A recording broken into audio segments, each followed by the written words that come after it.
everybody? Welcome to the show. I'm Glentendo.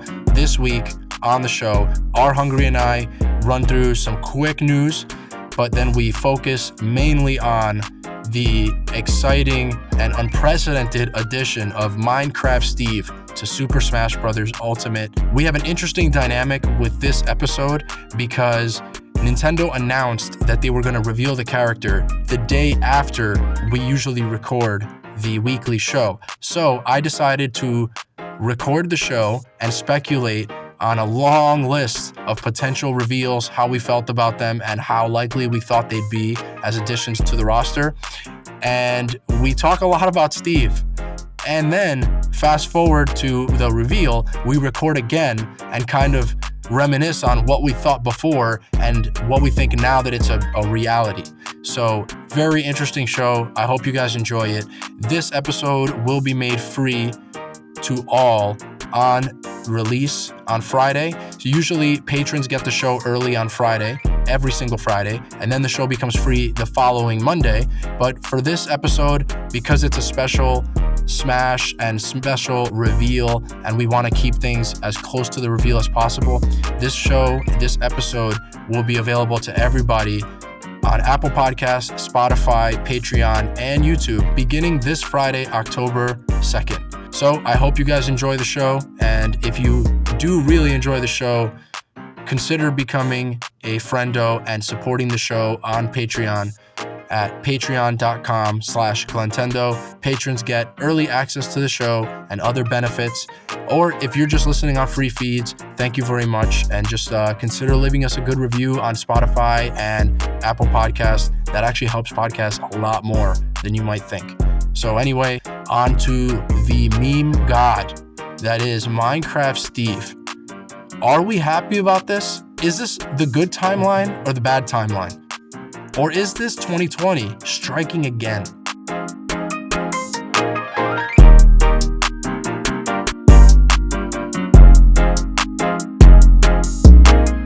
Have you played Hades yet? No, but I bought it. I just bought it. Bought it on what? Steam, yeah. I know Transistor and Bastion are both on sale right now on the Switch. They're both like below $5. Like I think Bastion is $3. I haven't played Transistor, but I do like Bastion quite a bit. Thought it was a good game. Yeah. I wonder. I mean, we both haven't played Hades yet, and you haven't played Transistor, but you've played Bastion. I wonder if someone's like new to it. Like for example, I'm new to it, so I was thinking, should I just start with Hades? They're pretty different. They're pretty different from each other. So. Right, yeah. So it's not this kind of thing where I would need to start with Bastion. Yeah, no. I would recommend playing Bastion just because it's a good game. Yeah. And it's $3 on Switch. Also, I've heard Hades actually runs really well on Switch. Yeah, I mean it's like a not like a super high fidelity game. So yeah. It's nothing crazy. But yeah, it is definitely a game where you want good performance though, because it looks like fast paced. You want fluid action and stuff like that. Yeah. So, but yeah, that's all anyone's talking about is this game Hades, bro. A lot of people are saying it's like their game of the year already. Yeah, I've heard that a lot. Personally, one of my friends, he bought Hades on Switch, and he's a PC gamer guy, right? He bought Hades on Switch because he doesn't like playing those kinds of games on his desk. Like he wants to play like in bed or something. Like. Yeah, I was thinking the same thing when I was looking at the footage for it. I was like, oh, this is a good game for me to get on Switch because those kind of games where you do you can jump in and do a run, the roguelike games, they are suitable for a portable setting for me. Like I've explained and we've talked about a few times on this show before, like those short burst experiences, I love to have that on a portable. I'm actually less likely to play stuff like that when I'm at home because it's a little too start and stop. Like right now I'm experiencing it a little with Mario 64 where it takes me like less than 5 minutes to get some of these stars. And so you're constantly jumping in and out of the level because the second you get a star, they take you out. And I know why they have to do that because like different assets load depending on which mission you're on or which star you're going for. But I personally don't like that start-stop feeling. Like I want to be able to do like now I'm trying to do I get the 100 coin star and another star like right at the start so that I get a lot of playtime without having to stop. because that's the only star you can get without the game taking you out of the level is like the 100 coins. So yeah, we have a lot to go through. So let's just run through the news real quick. I don't want to waste too much time on that stuff. This week, it was announced that Oddworld New and Tasty is heading to the Switch on October 27th. You can pre-order the fancy limited edition right now or the base physical copy. And the Nintendo eShop digital pre-order goes live on October 13th. Oddworld New and Tasty is a remake of Oddworld Abe's Odyssey, which originally came out on the PlayStation 1997. It's a puzzle platformer where you play as Abe. He's basically a slave who works for Rupture Farms. And the action begins with Abe. He's like mopping the floors and doing what he normally does. And he happens upon like a meeting where the board members are noticing that their profits are like going down, and they're like, we need a new product. And so they plan to grind up their workers and sell them as like, pops or some kind. And so once he sees it, he's like, I got to get out of here. Literal quote from the game. He goes, I got to get out of here. And then he just starts running out. He starts running out. And I played this game so much when it came out as a kid. Like I said before, like I have a big like PlayStation background with the original PlayStation. And this game is probably like, it's probably top three. Like I would say Final Fantasy VII, Metal Gear Solid, and Abe's Odyssey were my favorite games on the system. But yeah, this remake it's basically the same game. And this remake already came out on other platforms years ago, but it's just with HD graphics, and like they redid some stuff. They did change like some physics engine stuff, but for the most part, it's like super true to the original. Yeah. So, from what I've heard, that is really not the case. Oh, really? There's one of my favorite YouTubers, right? He made like this like 30-minute long video. It's like, this is why this is horrible, and like he just like, I didn't watch the video because I haven't played the games yet, and I don't want to get spoiled on me. Yeah. But like that's one of his more infamous videos because he doesn't usually do negative videos. He's like maybe like 4 or 5 out of like 70 videos he's made. But like when he like attacks a game, he goes like really, really in depth about why he's unhappy with it. And one of those was that remake, you know? Well, I know that the original release, I'd have to check out the video, but I do remember that the original release was really buggy, and there were a lot of issues that were related to bugs. But I don't know about, like I actually already bought this remake on the Wii U when it came out a couple of years ago. And from what I played of it, it was exactly how I remembered it. But then again, I haven't played the original in forever, so I don't know if I played the original, maybe I'd notice more stuff. But it was exactly how I remembered it. Yeah. But regardless, like this game is awesome, and it's like really cinematic, and the world is really developed, and it's super charming, and the characters are really funny, and it's actually the gameplay is really good. Like it's not a fast-paced platformer like Mario. It's a cinematic platformer. Yeah, and there's a lot of puzzle solving, and like you have to possess enemies and figure out the right sequence to do stuff. Can't recommend this game enough. Abe's Odyssey I think it's like one of the most slept-on games ever. Like it's so good, so good. So hopefully this Switch port is amazing and lives up to that. And then in other news, Pokemon Sword and Shield Expansion Pass Part 2 will be available October 22nd, the Crown Tundra. And it's like a snow-covered island. And they had like if you saw the trailer, they had like an everybody's here type moment. They're like, every legendary is here. Every legendary Pokemon from previous games is obtainable in this island and through this DLC, which like, it's actually really important for anyone who's a Pokemon completionist. Like a couple of years ago, after Sun and Moon came out, and Pokemon Bank came out, I was like, oh, the bank is there. That's such a cool concept. I'm going to go back and catch every single Pokemon. So like for a couple months, that was like my mission. And the thing that made it impossible is that certain legendaries were only available through like promotions and stuff, and you couldn't even find them in the base game. So the fact that they have all these legendaries available here, if you're trying to fill up your bank, this is probably going to be like one of the only times you're going to be able to do this. So there's that. The first Pikachu hat distribution is already available right now via mystery gift. Use the code P1KACHU GET. So that's Pikachu GET with a 1 instead of a I. And you get Ash's hat on a Pikachu. And Finally, well, this is what we've been waiting for. yeah.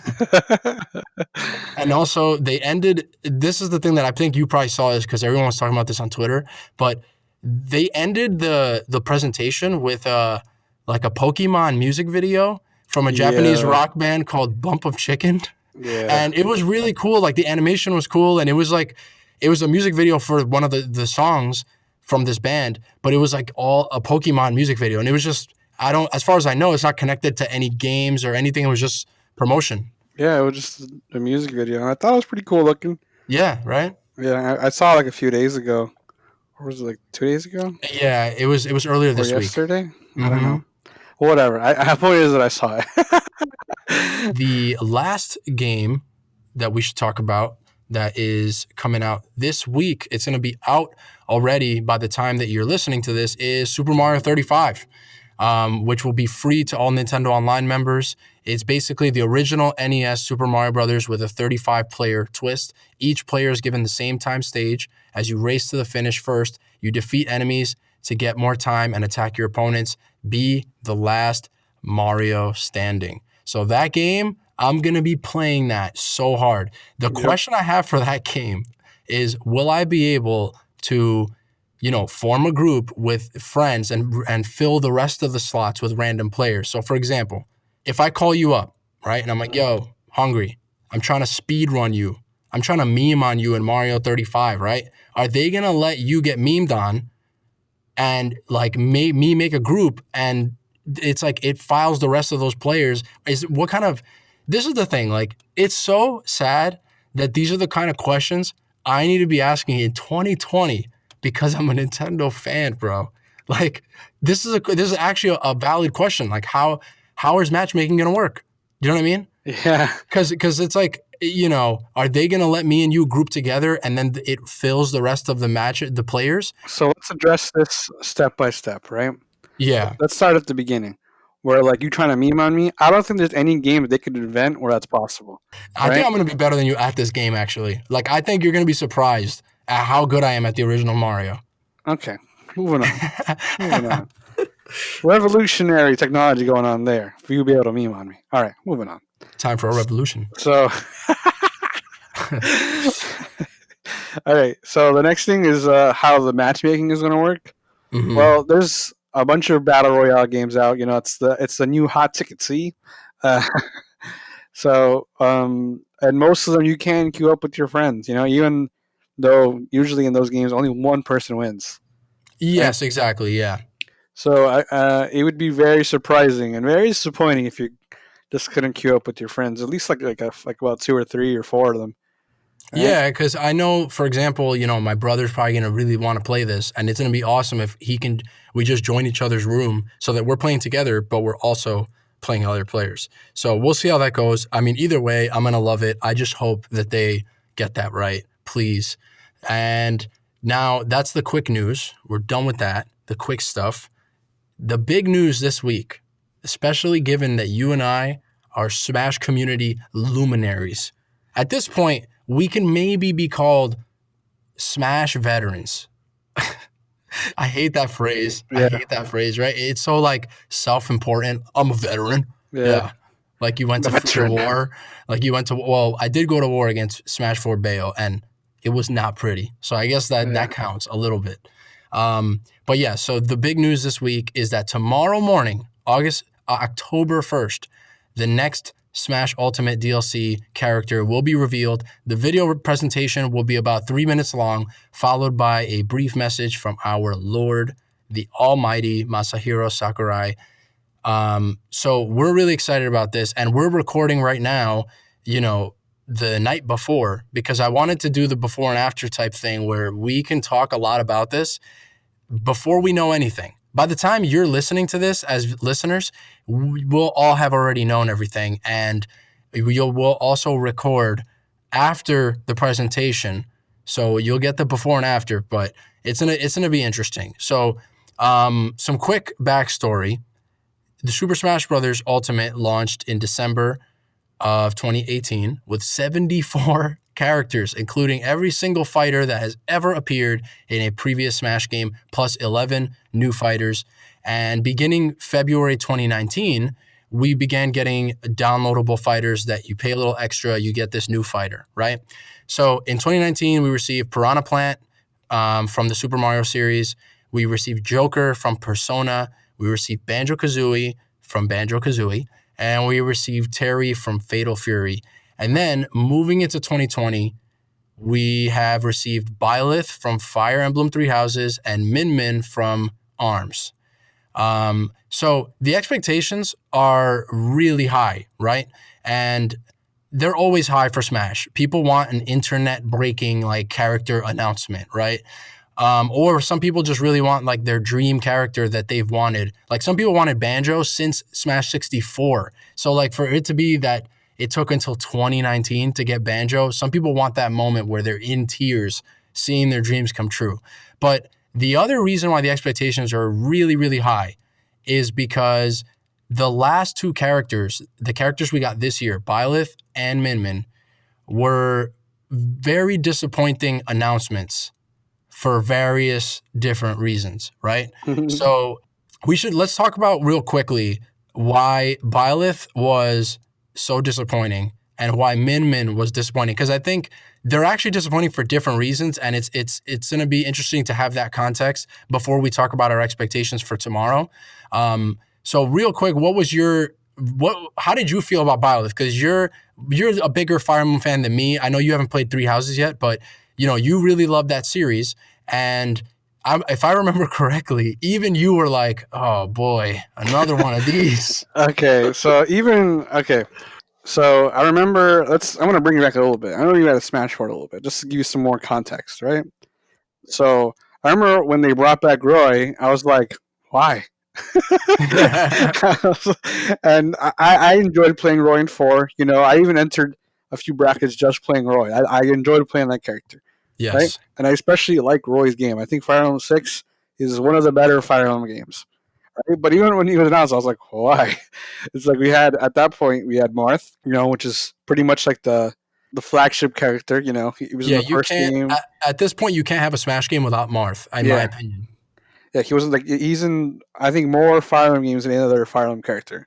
Right? Oh, wow. I didn't even know that. Yeah. But considering some of them are remakes, I don't know how much that counts, but whatever.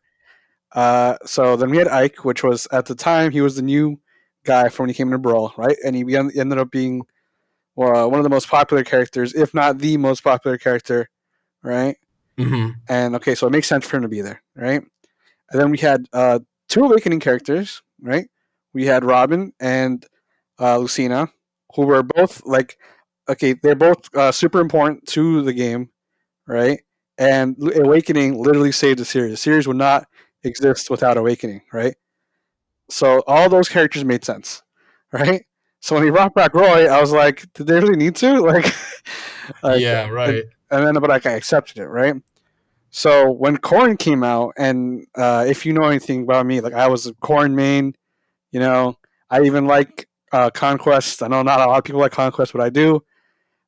So I was like, oh, I'm really excited to play that character, but why did they do that? Because now, at this point, Fire Emblem is a way bigger franchise than it was back then. Partly due to these characters being in Smash. Yeah, but when they started piling them on, it wasn't. It was still an up-and-comer, despite being a very old franchise. And Three Houses was a pretty big hit. I think it sold 2 or 3 million copies, or somewhere in between. So it made sense for Nintendo to be like, well, we gotta add a Fire Emblem character now, right? But it's we kind of have a lot already, So when Boss was announced, I'm like, really? Because one of the things that they said when Joker was announced, I love Persona, and I play a lot of Joker myself. So I was super excited for when he was announced. Was this is the level of all the DLC characters are going to come out? That's what Reggie said, right? Yes. Which clearly is one isn't true, but it's okay, right? Because a lot of the ones before that were really unique, even if it wasn't for everybody. Yes, right. Even Terry, which was kind of a weird pick, was a cool pick because it was weird, Yeah, and also Terry. he represents something that is he represents SNK, and that's a big flagship, like, you know, group of games. You know what I mean? That company has been around forever, and they have so Yeah. many classic games. Like it at least made sense, and it was somewhat unique. You know what I mean? There aren't that many characters that play like Terry. And every Fire Emblem character, like since like every new one has just been they're slow, but they have a gimmick, Exactly. Yeah. and it's like okay, so we got Robin slow, but has a gimmick. That's the new moveset, right? We're not Yeah. counting Lucina and Chrom because they're um, clones, Echo right? Fighters. Echo Yeah. Fighters, that's what they call them again. So we go into Corrin. She's slow, but has a gimmick. You know, her insane range, and then like it's slow but a gimmick with the next one too. It's like think about it before that. Like the last new moveset before Robin was Ike. Yeah. Right. Yeah.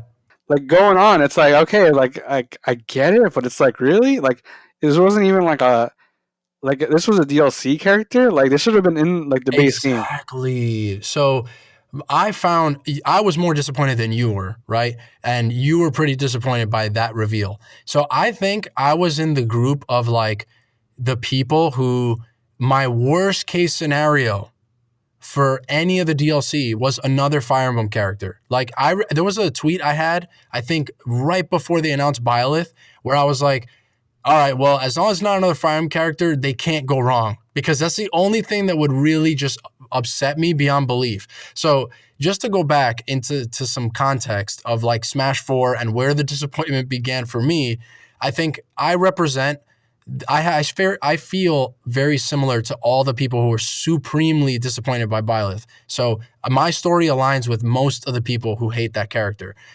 Number one, go back to Smash 4 and go back to the fact that, like you said, they brought back Roy, right? And I remember it was when Ryu came out, they had Roy and Lucas with Ryu, right? And I remember looking at that and thinking, like, even back then, right? This is before Corrin, before Byleth, like, really and it's like Roy?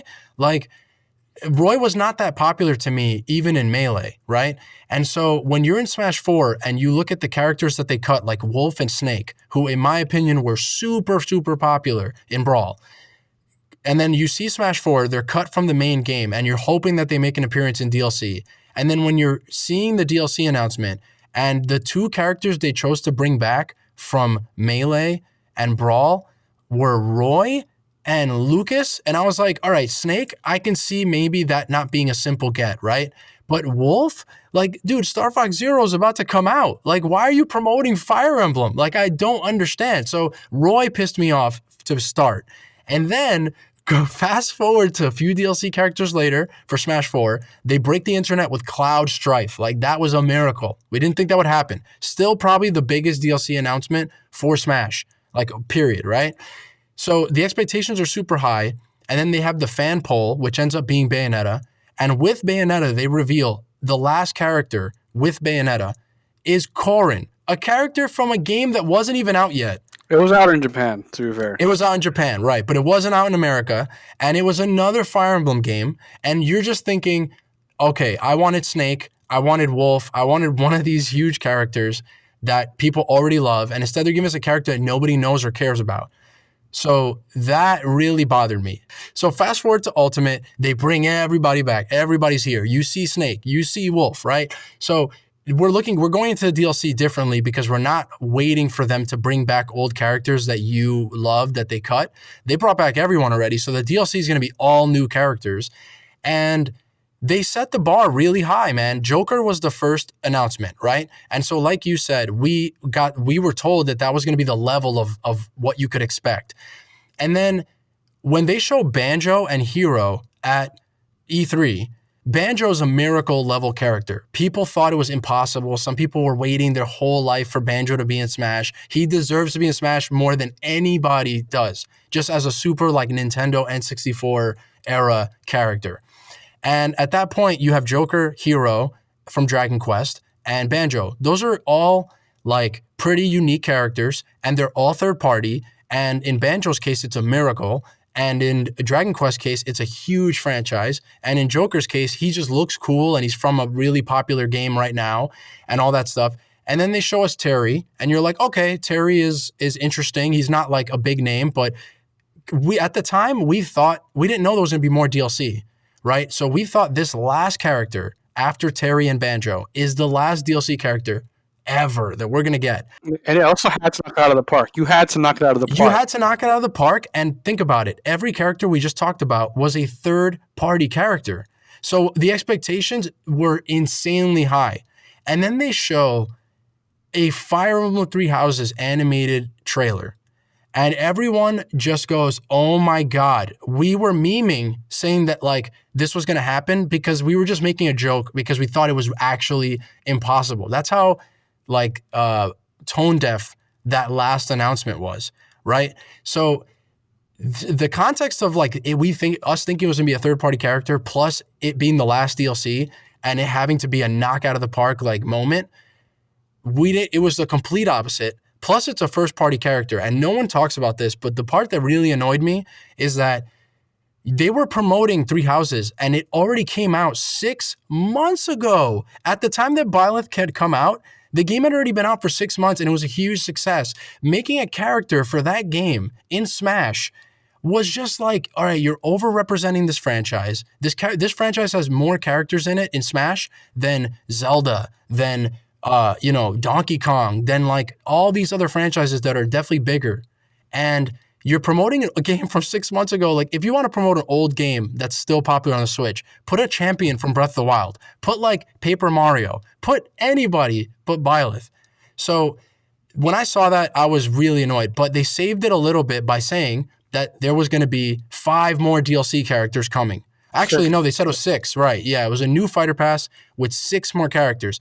So I don't really know if that was part of their plan from the beginning because I feel like they would have saved Banjo for last or Hero for last if they knew that, if they weren't sure that there was going to be more characters. So they kind of saved it with that. Before we get to ARMS, right? It was our friend tweeted out as soon as he was excited for it, because he's a bigger Fire Emblem fan than I am, and he loves Three Houses. Right? He wants everyone to play it. All right, and he goes. He showed his excitement, but one of his tweets were, at least it wasn't an ARMS character. So, yeah, that's a perfect lead up to the next disappointment, which was the following character was Min Min from ARMS. Now, here's the thing. I actually think that unlike the Three Houses announcement, which we just went over why that was so, that was so disappointing. The ARMS announcement was different because I think it was disappointing because of the way that they showed it. Because, all right, COVID-19 hits, everything's in disarray, and in the middle of a Nintendo Direct, they just say the next Smash Brothers character is going to be from ARMS. But they don't tell us who it is, and they make us wait a while and speculate. And so everyone they didn't have like a nice flashy video. They just had like a very plain animation. And it was a very underwhelming way to announce that the new character, like what the new character would be. So people start speculating left and right, and they're really disappointed because, again, before the Smash DLC even started, before the first guy even came out, right? The joke was, oh my God, imagine how disappointing it'd be if they sold us another Fire Emblem character and an ARMS character. And they did both of it back to back. Well, here's another thing, right? When Splatoon came out, when ARMS came out, right? They're like, oh, these are the new Smash Bros. Characters. Everyone who didn't play those games but played Smash were like, oh, they're gonna show up in the next Smash game. Like that was just in your head already. You know what I mean? Like it was a layup. It was a layup. Yep. Right? And then like I personally don't like ARMS, right? And I feel like in the Smash community, not a lot of people like ARMS. Just from at least from the tournament scene, right? We are still a little bit of a bubble in terms of the larger Smash community. And by the way, that game was available for demo. A lot of people bought it. It's a successful game. Like we played it. I played it. I didn't like it. You played it. You didn't like it. It's not like the Smash community just had a problem with ARMS. It's like we played it and we didn't like it. It's not that we just, looked at it and didn't like it. Yeah, I definitely tried and was like, nope, can't do it. two different times, but still, not the point. Not the point.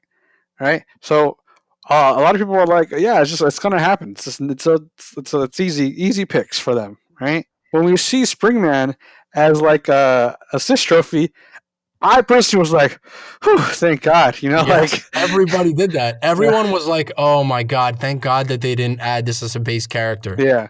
Because even for me, I think they look kind of cheesy. I think they look like the Robotniks, like level of just like silly, right? And it's not cool and not to me not even interesting. I just think they're silly, personally, right? So I was just like, thank God, man. Those guys are gonna be annoying to fight anyway. And Yeah. lo and behold, Ninman's like a real jerk to play. Oh my God. So the other thing that I was going to say was that they kind of saved it though because they ended up choosing Min Min, which I think everyone agrees that's the best character from that series. Like Min Min actually does look cool. She doesn't look corny like Springman. And the trailer for her thing where Falcon is eating out of the ramen bowl Yeah, and that's Kirby's there. hilarious. So see, if they didn't have that earlier reveal, right, where they said it's an arms character, if they just said nothing and waited until they had that animated Min Min trailer of them in the ramen shop, the reception would have been even better because once people saw that and they saw the character, they actually were very positive on it. Byleth was just negative upon negative upon negative. And then when both of these characters came out competitively, like you spoke to it a little earlier, Byleth is really bad competitively, like really slow, horrible disadvantage state. Like, so it doesn't even appeal to your hardcore audience. And Min Min is a lot better than Byleth competitively, but not for a good reason. She's just kind of like insanely annoying. And on Wi-Fi, it's unbearable. And she's incredibly cheesy, like incredibly powerful character. Like legit, she can kill you at zero. Like she does back throw forward smash, and like you just like fall asleep with the controller the wrong way. You know what I mean? Like you just Yeah. they catch you slipping, and you just literally die at zero. It's just obnoxious character, and because it feels like she does not care what you're doing. She's gonna do whatever she's gonna do, regardless of your inputs. Yeah, that's true. It's literally, it feels like a single player game for that person. Like it looks like they're not reacting to what you're doing at all. It's also two first party characters. I don't know if we actually cemented that part of it. Yeah, right. So I was trying to say that earlier about Byleth, about like there are first party Nintendo characters I could think of off the top of my head that would have been way cooler than Byleth and wouldn't have had all the problems of Fire Emblem. Yeah, You know what I mean? and the last thing about it. Right, then we move on. Right. Remember when I was talking about Fire Emblem characters? It's all slow but have a sword, right? And then like after Joker, all the DLC was slow. What a gimmick, It's like Banjo is slow, but he's got the Wonder Wing, and it's like Hero's slow, but he got the menu, and it's like Terry's slow, but he has like kill you buttons, like and Yeah. special commands, right? And it's like Violet's slow, but she has like a sword and axe and blah blah blah. And then Min Min's slow, but she's got arms. It's like, Yeah. can I just get a fast character? Like I like playing fast characters. I'm so done playing slow characters, man. You know what I Same. mean? Same, man. I played a very slow character for my whole life until Ultimate, and now I can't go back.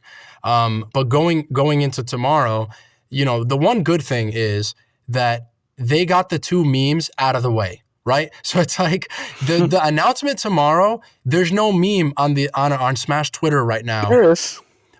Oh, okay. So maybe we'll get to that. Hold your thought. I want to hear Okay. what that is. But the point I was going to make was, from Ultimate's inception, when we saw the Inkling reveal trailer, everyone was like, all right, where's the new Fire Emblem character and where's the Arms character, right? And then they show the assist trophy for Springman. We wipe our forehead. Woof, that was close. We see Crom and we're like, okay, that's pretty cool. He's an Echo Fighter. It's Crom. That's acceptable. There were no other Fire Emblem characters. So they got the memes out of the way in the DLC. We wish they were just in the base game. Weren't paying extra for that. But also, to be fair, the one other thing I'll say, to be fair, right? It is kind of impossible for them to do this many characters and not have some level of disappointment here and there because even before the DLC, just look at the characters that are in the game. They got like a lot of the heavy hitters from gaming history already. Like we have Sonic, we have Cloud, we have Snake, we have Pac-Man, we have Mega Man, we have Ryu. So it's like, I kind of can understand that there's only so many gaming icons that are going to be universally accepted and loved. And we got to be a little fair that, they did already get so many of the big guys, right? Yeah, I can agree with that. That's like it's definitely just like And by the way, like I'm the Byleth hater, so I'm not making an excuse for Byleth. I'm just saying, like I also am trying to understand it from the perspective of you have to choose so many characters, and you already yeah, put so many in the game. yeah, luxury problems. So we definitely have like a good cast. You know, like you can't really. The only game that could probably argue has like a equally like huge cast, right? It's like Marvel vs. Capcom, right? Yeah, because that's like superheroes plus Capcom. Yeah, it's insane. So it's like we have just a problem of luxury, you know, like the fact that like Smash Bros exists in the first place is already a huge thing. Okay, so setting up for this, right?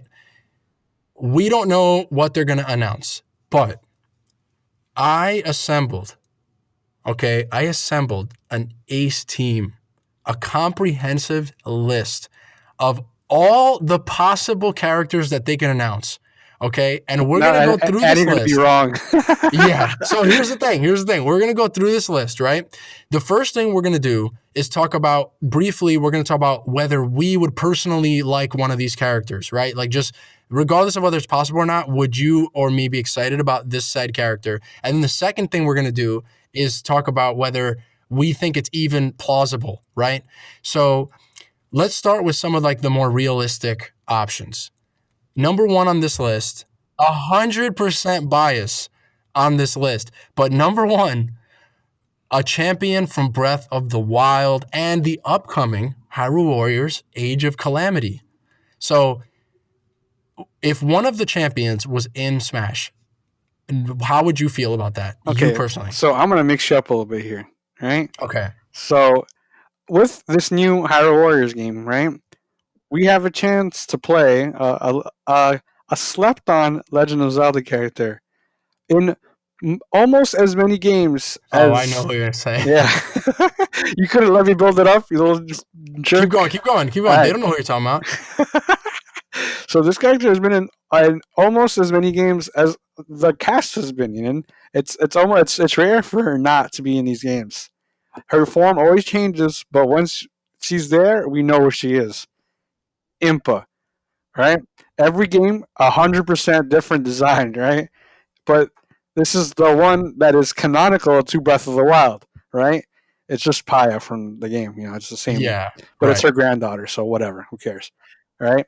So that like when Ultimate was coming out, I thought it'd be cool to get Impa, you know, because she had this with the Skyward Sword design, you know, when she's younger, because she People have been kind of saying that forever. Yeah, yeah, yeah. yeah, and then even when the other Hyrule Warriors game, the first one came out, she had a really cool design in that game too, right? And people were speculating, oh, maybe they'll do that one.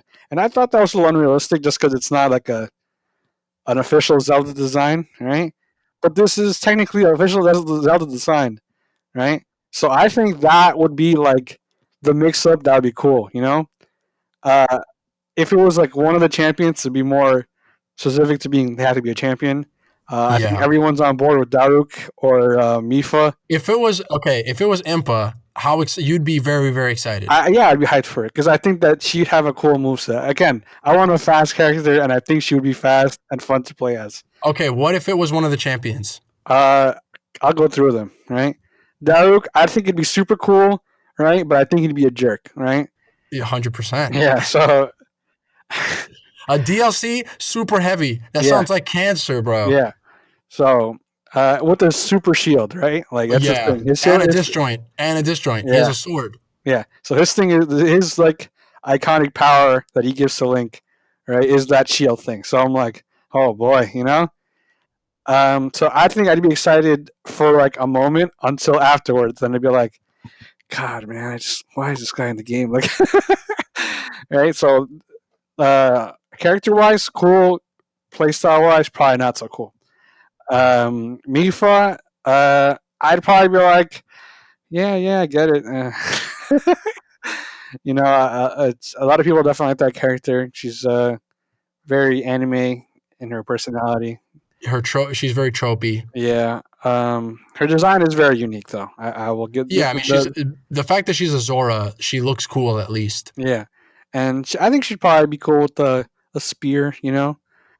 So the water and stuff, I think they could make something really cool with that. So it's kind of like the opposite. I'm like, playstyle wise, I'd be a little more excited. Yeah, I see what you mean. Urbosa and Rivali. Yeah, Robosa, I think again, I think she's one of the more cooler slept on champions. But again, she's kind of even. I think all the champions are a little tropey, right? Like they're all a little anime, but who cares? Uh, Again, yeah, she's a little cooler, and again, playstyle wise, I think she'd be cool, especially with lightning. I think lightning is an underrepresented elemental status in Smash, and there's Pikachu and Pichu, but there's not much after that, right?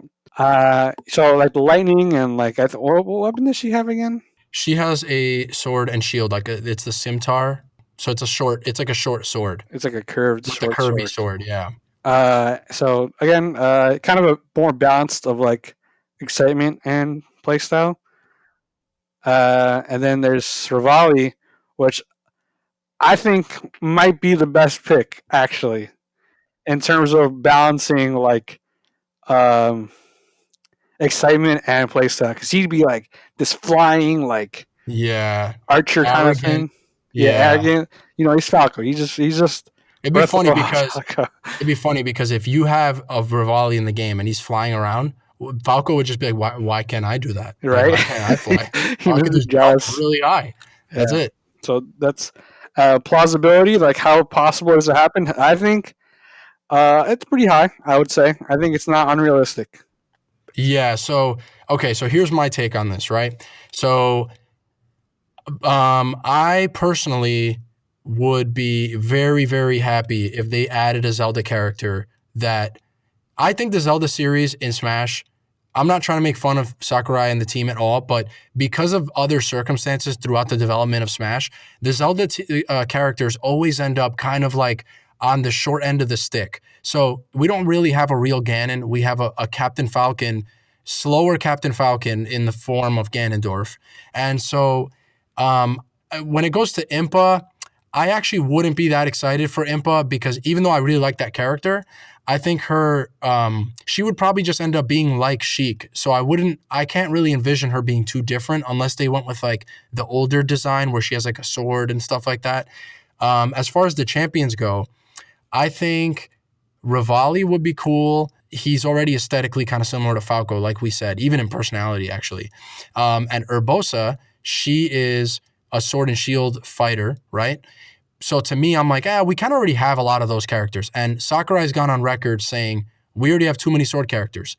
And then Mifa, she has a spear. So she's kind of like, all right, like we kind of have that too, in the form of Byleth and in the form of like other characters that just have long disjoints. So to me, Daruk is the only one that is like the clear right answer for multiple reasons. Number one, there's no DLC that is like a heavy character. Number two, he's a freaking Goron. This is the perfect excuse to put in a Goron that isn't just like a random Goron. Like he's a character and he has a cool personality and there's no character that would function like him in my mind. You know what I mean? To your point, competitively, I don't even want to get into that because this guy might just be insanely broken or insanely bad. Think about what Gorons do. They roll. They roll. I hate rolling in Smash. So, all right, plausibility. I think Daruk is the number one. Like, I would be hyped if it's Daruk. If it's any of the other ones we talked about, I would be happy, but I wouldn't be hyped. Daruk is the only one I'd be like, thank you, God. In terms of plausibility, I think I would say there's a good chance. So, the next character is very plausible. Yikes. Very plausible. Yikes. I'm a big fan of this character, and if this character is announced tomorrow, I will be very excited, but I will also be very disappointed because the Twitter sphere will be on fire with trolls. My boy, my son, the Mario spin-off god, Waluigi, bro. This is an easy layup. It's Mario's 35th. You want another Mario character. Also, you got to remember, they're trying to sell us with DLC, right? So some of these guys that we're going to get to, a lot of the reason why I'm skeptical on a lot of these guys ever making it as DLC is because unlike putting someone in the base game where they bought the game because Mario's on the cover and then you get all these other characters, the DLC is like, it's harder to sell people on something that's obscure, right? So I think Waluigi is very popular. He's a Mario character, and I personally would really like him. You know what I mean? So in terms of how excited I'd be, I would be very excited.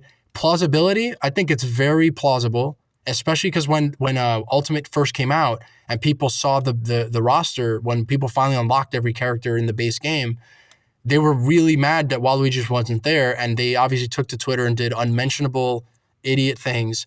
But there's demand. Nintendo knows there's demand. It's an easy layup. It's a first-party character. Mario 35 this year.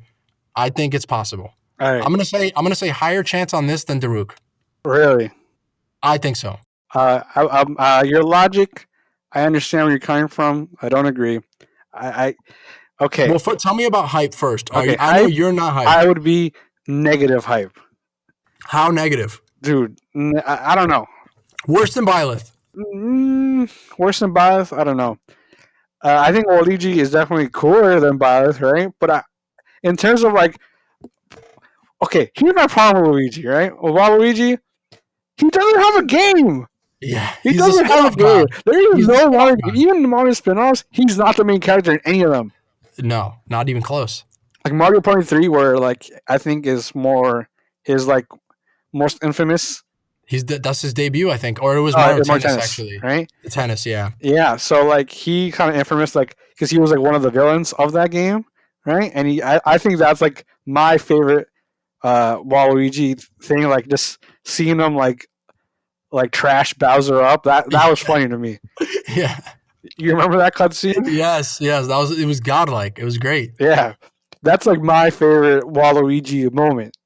And I'm like, this guy is not a star of any Mario game. Anything, yeah. Dude, even like Bowser Jr. and like Bowser Jr. was a really big part of Sunshine, and like the Koopa Kids, really big part of Yeah. Mario Bros. 3. You know, like those are like those to me are like already stretching it, right? So for personally, right? And they're big parts of the games they're in. Waluigi is not a big part of any game he's in. No, he's just a spin-off god. Yeah, So he's not even a spin-off god. Like Daisy is in more, like is just as many spin-offs, and she's in a game. She's in Super Yes. Mario Land. So, okay. That being said, how plausible do you think this is? I'm gonna go with low. I honestly have more faith in Captain Toad getting in the game. Yeah. Captain Toad has a game. But remember, I'm not asking you how much you'd want it. I'm saying, regardless of how you feel about it. Plausibility, I think Captain Toad would be more. No, I actually will like Waluigi better than Captain Toad. I don't like Toad. Right? Yeah, same. I hate Toad. I give him a Mario Kart and a Mario Party because he has a funny voice. Yes. Even though those voices are different from each other, I like those voices. Right? Yahoo! That's hilarious to me. Yeah. Okay, so Captain Toad has the game to promote. You know what I mean? Like, So plausibility. I'm gonna go out to a low. I honestly think Captain Toad has a better chance than Waluigi does. I'm okay with being wrong too. If it happens, Yeah. No, dude, at this point, one of the things I wanted to say ahead of time, Sakurai has mixed us every time so far. Like, even the characters, for example, when I saw Snake, right, in Brawl, I was like, there's no way that Snake is going to be in that game and there's not going to be a Castlevania character. And I've been wrong since then. It wasn't even in 4. There wasn't a Castlevania character as DLC in 4. It took all the way until Ultimate. So like Dragon Quest, like we thought these things were inevitable and they took forever to happen. So we can never predict what they're going to do. Yeah. Like no one's been good at predicting it unless you got a leak and you got like an actual leak. Yeah. There were so many fake leaks. And just for me personally, yeah, right? Like my expectations of this new character are not high. I'm just like, bro, like we've already hit the bottom. What else could you go? Where else could you go from here? All right, so I'm gonna skip around on this list a little bit. Okay. Yeah, mix me up a little bit. All right. So I got it. The next character, Ryu Hayabusa from Ninja Gaiden. Okay. So Ninja Gaiden. So I personally would be hyped. Like I wouldn't be through the roof hyped. I would rather have Waluigi. I'd rather have a champion from Breath of the Wild. But I would be happy with this, especially because Ninja Gaiden is like an essential like NES era game, and they've actually been very good with Nintendo and supporting Nintendo platforms. Like they've had a presence off and on, forever. Is So the new collection coming out for Switch? and that's what I was about to say. The new collection is coming out to Switch. So I think the plausibility is fairly high, and Nintendo works with that team a lot. Like that team made a Metroid game, 10 years ago. That team has made a bunch of different games. I think this is Did they make this a the Metroid same. game? They made Other M. What It what was Team what Ninja. what was that? What did you just say? Oh yeah, the Other game that shall not be spoken I of. actually think that game's not bad. I actually think it's pretty good. I Yeah, actually think I'm not gonna say it. Never mind. yeah. I actually think it's better than a lot of other games in the Metroid series. But anyway, I think the chances of this hype level, I'm at the hype. I'm hyped. I would be happy with this. In terms of plausibility, I think this is very plausible. And I'm going to say this right now. There's only one other character that we'll get to on this list that I think is as plausible as this. I think Ryu Hayabusa is an inevitability. And mark my words, before this DLC pack is over, I think Ryu Hayabusa will be one of the characters. Yeah. So Okay. that's my prediction. So for me, personally, I think it'd be really cool. And the first Ninja Gaiden NES is a game that I like a lot. I haven't Yeah. beaten it because I suck, but It's a hard game, yeah. dude. It's hard, but it's a lot of fun, right? And I haven't played the newer ones yet, but I'm sure I'll love them just because they're part of that 3D action genre that I'm a big fan of. And I think the character looks cool, right? I think I like both designs really, even though The new and the old one, the yeah. old one it's like a little generic, but I don't know, something about it I like. I think it's like the red little. I think in thing. typical Smash fashion, if they do put him in, you're gonna get both costumes the way they did for Cloud, or they did for Bayonetta, or they did a different one for Hero. So they did 4 different ones for Hero. So I think if they do it, they'll have the new Ryu Hayabusa and they'll have the old one. Okay, so moveset potential is through the roof. Insane. Yeah. Insane. So in any sense that he gets in, I would be very excited, right? Plausibility, I think it's high. I've actually been predicting this character since Simon got announced. Simon and Richter, right? Because I'm like, dude, all the NES guys are here. My boy's missing. My NES compadre is missing. Yeah. We got, we got Simon. We got Link, Metroid, Samus, right? We got Pit. Like one of the essential action platformers is missing. Ninja Gaiden. It's a layup. I thought it was a layup. I'm like, bro, Ninja Gaiden. It's gonna happen. Dude. Another thing about Team Ninja, right? So they made that Metroid game 10 years ago. Dude, they just made a Switch exclusive. They made Marvel Ultimate Alliance 3 on the Switch. People don't know that that's the team that made it, but they I didn't did. know that. Yeah. Yeah, that's the team that makes Ninja Gaiden. So I think this is a layup. I think it's gonna happen. I actually think this is the only character so far. I'm telling you guys, this is gonna happen. So the next character that I think is just as likely, and I think is gonna happen for sure, is a Monster Hunter character. The only weird thing about this character is why was this not in the base game when they had Rathalos as a assist trophy, and they had a Monster Hunter level for the single player campaign where you fight Rathalos. So they definitely thought about it and they didn't do it. But I still think this is inevitable. They're gonna have a character that represents Monster Hunter. If it were to happen, I personally wouldn't be that excited because I'm not like a huge Monster Hunter guy, and we already have so many slow, heavy characters. I think he'd be slow and heavy, but in terms of plausibility, I think it's a high chance. I basically feel the same way, so we can just move on from that. Mark our words. Ryu Hayabusa and Monster Hunter are happening. Okay, so this one, Tracer from Overwatch. How do you feel about that? Personal hype, I would not be. I haven't played Overwatch.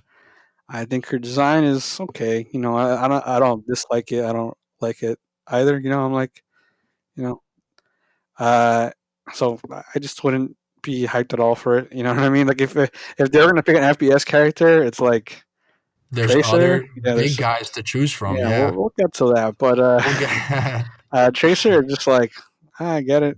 Oh, Blizzard. What do you think about plausibility on that? Plausibility. I'm gonna go with medium. Medium because Blizzard is one of the biggest game companies ever, right? They have like their footmark on gaming is pretty big, you know. Insane. Warcraft, Starcraft. Diablo, you know. We have recently lost a friend, a good friend of ours, to Diablo 3. Another soldier fallen. Yeah. I'm sure he'll enjoy this. He knows who. Don't mention who it is. He'll know what we're talking about, right? So yeah, Blizzard is huge, right? So that's to me that's the only thing that they got going for them. Because Overwatch is big, but it's not like it's monumental, you know. A friend of mine pointed out how out of all the characters that have ever appeared in Smash, there's only one character that is not a Japanese-born character, and that is Banjo-Kazooie. And that's almost a special case because that used to be a Nintendo exclusive and it was published by Nintendo. But aside from Banjo, every single character has been from a Japanese company. And a lot of this stuff, like when Sakurai has mentioned how certain characters have come into the game, a lot of it was dependent on his relationships with certain people. Like he famously wrote a column about Cloud, and he was saying, yeah, I emailed Nomura, Tetsuya Nomura from Square Enix, the creator for Cloud, and he also directs a lot of the Final Fantasy games. And, Snake is in Smash because Hideo Kojima asked Sakurai personally to put him in the game. So all of that is dependent on relationships that he had. And so that's kind of why it's a lot harder for you to see Western characters. So going into, Overwatch, if this does happen, if they have Tracer, right, I would be very surprised because that's just a Western thing. And there's a lot of work that goes into and communication that goes into making these characters. It's not just like, hey, put Tracer in the game and that's it. Like there's a lot of back and forth that needs to happen. Even now you're saying about that too. In the current times, like even if they planned for Tracer, right? It's like, yeah, let's send some dude to Japan real quick and hope he doesn't die on the way there, you know? Right, but see, here's the thing. The odds are pretty good.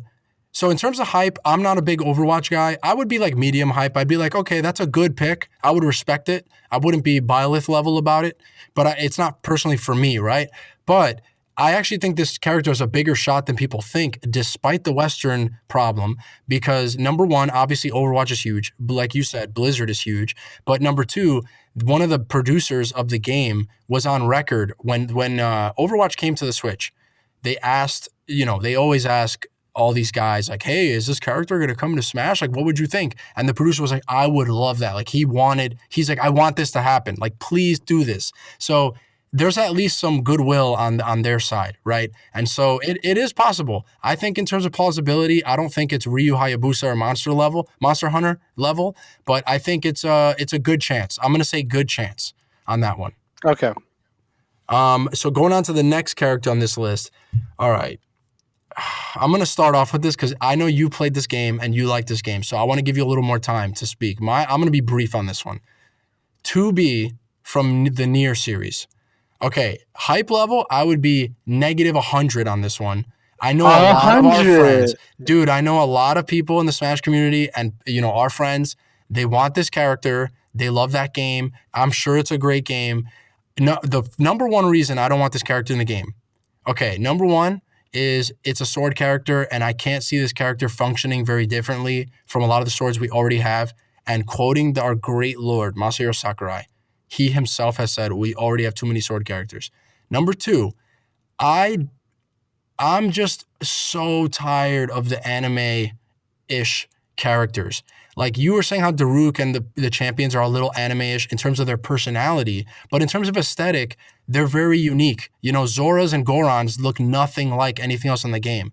But, having like an anime waifu character, like I want less of that in Smash. I think we have too much of it already. You know what I mean? And I'm personally just not going to be a fan. And again, like I haven't played that game. I'm not saying it's a bad game, but I haven't played it, so it wouldn't even be for me. You know what I mean? So for me, hype level, very low, actually negative. And in terms of plausibility, I don't think there's a good chance for this anyway. I feel like the lineage of characters that this represents is already kind of in the game in some form, like the action-y character. I think Bayonetta is the tentpole for that, for Smash. So for me, I think this is not very likely, luckily. Despite my feelings for the game, I actually would not be that excited for it because I'd be like, huh? Like I would just be confused. I think this game sold like more than 4 million copies, or maybe 5 million by the time this podcast came out. Right, huge game. Right, saves one of my favorite companies from like disaster. Right, moveset wise, I actually think this character to be super cool. Like you see her in imagery with the sword, right? But she doesn't fight like a sword character. She like what you were saying, like with Bayonetta, right? She would fight a little more like that, where she's like dodging stuff and like weaving in and out of stuff. Like she's a very like her thing is mobility. Like even like in the game, she's not like this super like powerful character. Like the biggest thing you're doing in that game is like parsing like attacks like in your mind. You're like, okay, I gotta dodge this, then do that. Gotta dodge that, then do this. You know what I mean? Like it's a lot of movement heavy things, and I think that translates into Smash really cool ways. You know?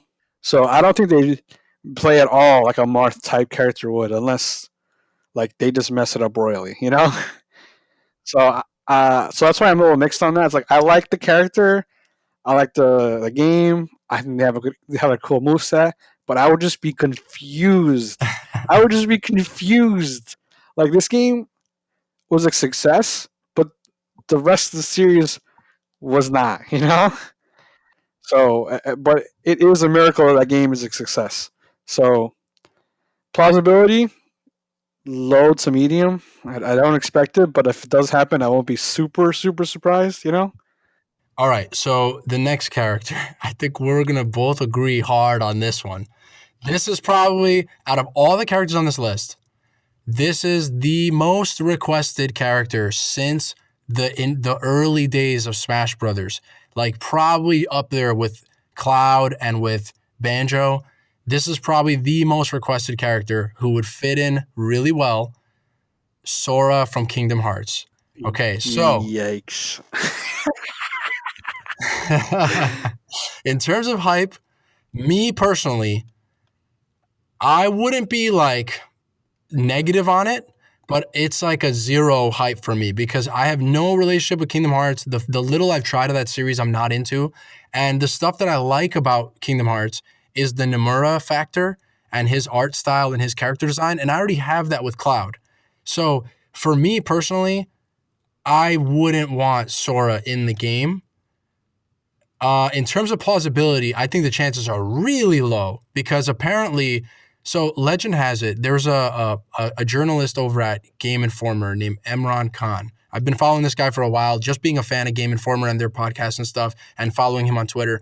He has gone on record saying that one of his sources has confirmed that Sakurai already tried to put Sora in Smash Brothers, and that there's a bit of a unique situation with Sora specifically because once people saw that Cloud made it in, they have figured, oh, okay, you have one Square Enix character, you have Cloud, you can put in Sora, easy. But it's not so easy because apparently when Disney signed the deal with Square Enix to make Kingdom Hearts, the deal was that all the characters in the game, if you want to be able to use Mickey Mouse and Donald Duck and Goofy and all the Disney IP, we own all the IP that is in this game, which includes Sora. So even though Square Enix created this game, it is a Disney character.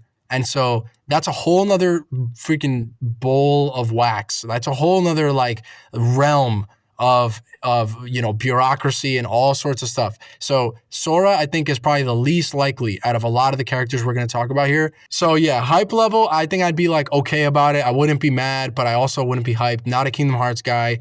Plausibility, I think this is extremely low. Okay, so for me, I couldn't get into Kingdom Hearts. Right? Maybe if I was younger and I played it, I would have liked it. I think the story stuff.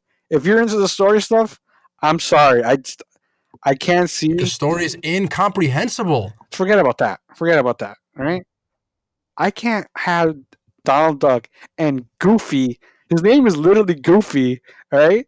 Telling me about like having to save a princess or whatever. You know, like the realms are collapsing in our hearts. Like I, what? Like, I love those characters, but they weren't designed to be speaking for extended periods of time. or even about anything remotely philosophical. Yeah. So, in terms of hype level, how do you feel? I would be negative hype. I think. Okay, so is this the worst one on the list so far, or Waluigi's worse? I think Waluigi should be worse just because he's a Nintendo character. I'm like, I gotta pay for this. Well, I already paid for it because I have the pass. Sora would be not good.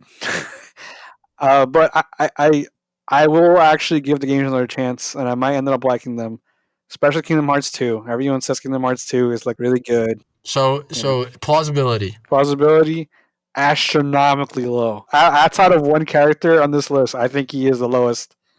I fully agree with you. Also, I know there's a lot of like, at all the characters we talked about so far, Sora is going to be the one that most people, the people who want him in Smash, are really passionate, and I feel for you. And if it I happens, would I'm be happy happy for for you. you. Yeah, I'd be happy I'll be for you. happy for you. Yes, 100%. Not trying to hate on Sora. He's not Byleth. Not even close. That's like literally unforgivable for me. All right, the next character.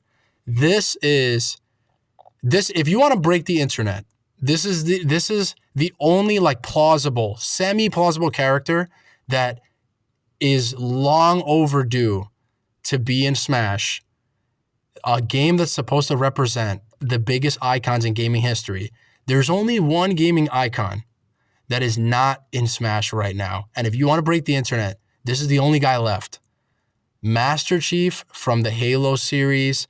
And there's some precedent for it because Nintendo had to work closely with Microsoft to get Banjo, right? So Banjo is owned by Rare, which is owned by Microsoft. Also, we have so many other examples of Microsoft and Nintendo playing really nice these days in terms of Microsoft letting Nintendo make a Minecraft edition Switch, 3DS, in terms of, Minecraft and Ori being on Switch in addition to being Xbox games. So this is possible. I think that if it's hype level, I would say this is a 10 out of 10. This is you can't get more hype than this if you're from just the plausible characters. And in terms of plausibility, I think it's not a high chance. I think it's a good chance, and that's why it makes it even more hype because unlike Monster Hunter or Ryu Hayabusa or Waluigi, this feels those guys kind of feel inevitable in a way, right? Whereas this feels like it's like Cloud or Snake back in the day where you're like, how are they ever? I don't think they could ever do this. So, Master Chief, I would be through the roof hyped about this. And I think he deserves it. And I think it's a good chance, not a great chance, just in the middle on that.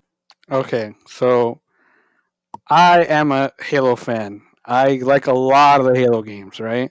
I grew up kind of playing those games. I made a video about Halo. I think this would be like I would probably like die. Yeah. I'd probably have a heart attack just hearing the chanting. I just made a horrible impression of that, but the chanting alone, like before anything was on the screen, as soon as I would hear the chanting, it would be like I'd be like what, and I'd like run out of my chair and start doing laps around the house. Right? I would die. Yeah. Uh, Even moveset wise, he has a lot of potential. There's a lot of like the gravity hammer and the sword and like equipment and like he's there's a lot there that's He belongs, possible. and he's also comical enough where he's not too serious where he can't be in this Yeah, the universe. games are silly enough that it would work. I think there's a test, right? There's every character has to go through a test. How would Yeah. this character look holding a banana? Yeah. It's like, is this going to break this character if he's holding a banana? Yeah. So so I think Master Chief passes the our hungry panic banana test. a, That's a hype. comically a comically large sized banana, right? He passes the test. I would be through the roof, but I would be a little sad about it. Just a little sad about it, and it's because of the next character we're going to talk about. So before we get to the next character, plausibility, how high do you think the chances are that this will happen? Medium It's a medium high, like not even high, like medium high. You're right. That's where I'm at. We're basically in full agreement on that one. So the next character, and I feel the exact same way that you do about this, a character that definitely deserves it more than Master Chief. I would argue more, but I know a lot of the Zoomer babies on Twitter might not. Yes, but in terms of gaming history iconography, this character deserves it more than Master Chief. Master Chief is based off of this character, and this character and this game, super hype to this day, and they actually have a presence on Nintendo, so they do deserve it more, and it's more important in gaming history. Doomslayer from the Doom series. If this happened, all right, so here's the thing. Master Chief is way easier to do, right? Because like we said, he's more based on alien gear. There's not a lot of like blood and gore and stuff. We covered a lot of that. Doomslayer I would be very surprised if they did this, because I don't know how they're going to do it. How are they going to make him feel like Doomslayer and have all that and still be in Smash, right? So if this happened, I would be through the roof. That's a 10 out of 10 for me. This is like just as hype as Master Chief. Plausibility is low just because I think it will be hard for them to pull off. But man, can you imagine a Doom level with that music while you're playing Smash? Like, come on, dude. This would be so I'd be listening insane. to Pantera while I'm playing Smash. Yeah. And like Tracer, this is a character that has the team behind these games. They asked them a while ago during an interview, and they were like, we approached Nintendo to put Doomslayer in Smash, and they said no. But it's not like they said no and because it's not possible ever. It could have been a timing thing. You never know. Like Sakurai had to say no to Snake in Melee, and then he made it into Brawl. So it's possible. It's possible. So in terms of hype, 10 out of 10, he deserves it. In terms of plausibility, lower than Master Chief. I'm going to put it as not medium, but like right below medium, like low. It's a low chance. I am, especially the first one, right? I love Doom. Dude, I respect, Doom is one of the games I respect more than almost any game out there, right? And obviously the new games are good too, So hype level, this is the most hype out of all the guys on the list, I think, for you. There's one that's a little higher. Oh, I think I know who the other one is, yeah. But anyway, so this is very close to the highest. In terms of likelihood, I think you're probably going to agree with me that it's not medium, it's below medium. I'm going to go medium. I'm going to go medium, the straight medium. The next character. Now, this is interesting, all right? Because this is probably the most polarizing one for me, because I have a history with this character from the PlayStation days. I know a lot about this character, okay? And you would think someone who played all of those original games on the PlayStation would be excited about this character, but I'm not. Crash Bandicoot. Now, here's the thing. In terms of hype, I wouldn't be mad, but I wouldn't be hyped. I think this character looks corny, and I don't think he deserves to be next to the iconic designs of like Mario and Cloud and Ryu. I don't think he belongs there. Okay, just in terms of like artistic direction. In terms of gameplay, like there's nothing special about those games. I would argue that Banjo-Kazooie already is like the better 3D platformer and animal character from that era, and we already have him. And we have Incineroar, who probably has a similar moveset to what Crash is going to have. So I personally think this would be kind of disappointing for me, but again, this is a polarizing pick because a lot of people would be through the roof about Crash Bandicoot. So in terms of plausibility, I actually think this is a very high chance. Very high chance. And one of the things that I just saw earlier today before we started recording is that the official Crash Bandicoot Twitter tweeted out ... it's ... about ... time. And they had a clock emoji. But that's the name of the new Crash Bandicoot game, Crash Bandicoot 4, that comes out in a couple days. But for you to tweet that hours before, everyone is retweeting the Smash announcement with Crash Bandicoot. I'm not saying it's one-to-one. I'm not saying anything like that. I'm just saying that's a little bit of an acknowledgement. It could be read as that. So I think the chances are pretty high on this one, unfortunately, because I really don't like this character. but people are going to be happy, and I think it might happen. Crash Bandicoot. I played the games as a kid, right? I like them. I like them a little more than you do, I think, but still not in love with them, right? And as far as them being in Smash, I would just be like, I get it, and I would be fine. I'd be like, you know what? I guess this is fine.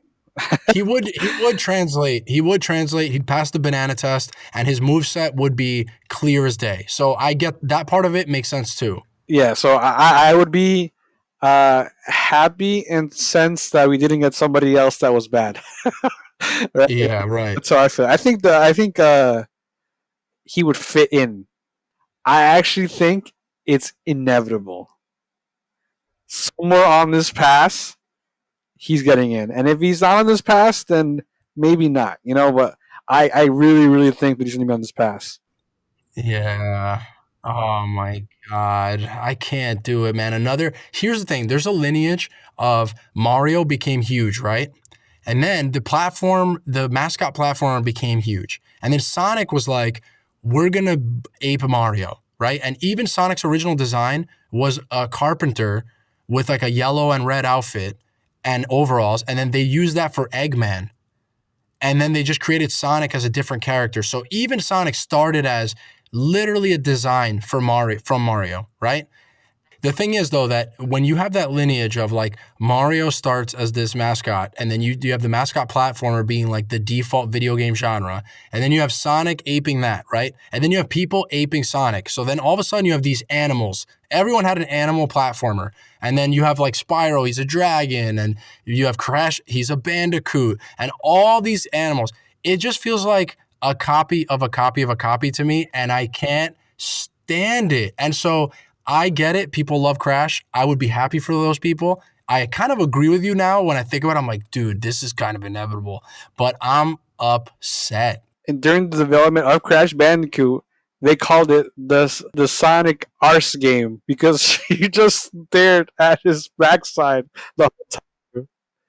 You know what I mean? Yeah. That's hilarious. I didn't know that at all. The Sonic butt game. Yeah, they called the So Sonic Buck game, and because all you did was stare at his backside while you were playing. But even then, like the Sonic was in there somewhere. yeah. See, so for me, I don't think he deserves it at all, right? And I don't want that character in this game. I don't want it. All right? It's I don't want it. I tweeted out earlier today. He's gonna have the same. Literally, the animation is in the game already. He's gonna have the same down smash as Ridley, K. Rool, and Incineroar. Yeah, somehow three newcomers all have the exact same down smash. It's insane. Yeah, and he has that animation in the game. So yeah, you're right on that. All right. So the next character. All right. I would be very, very annoyed.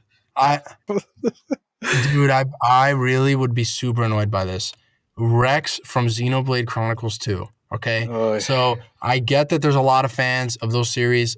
It's technically a first party Nintendo character at this point. I personally, also the other reason why this has a shot is because Sakurai went on record saying that by the time that Ultimate was in development, they had no idea about Xenoblade Chronicles 2, so they weren't able to really implement any new Xenoblade characters. The development times just didn't line up.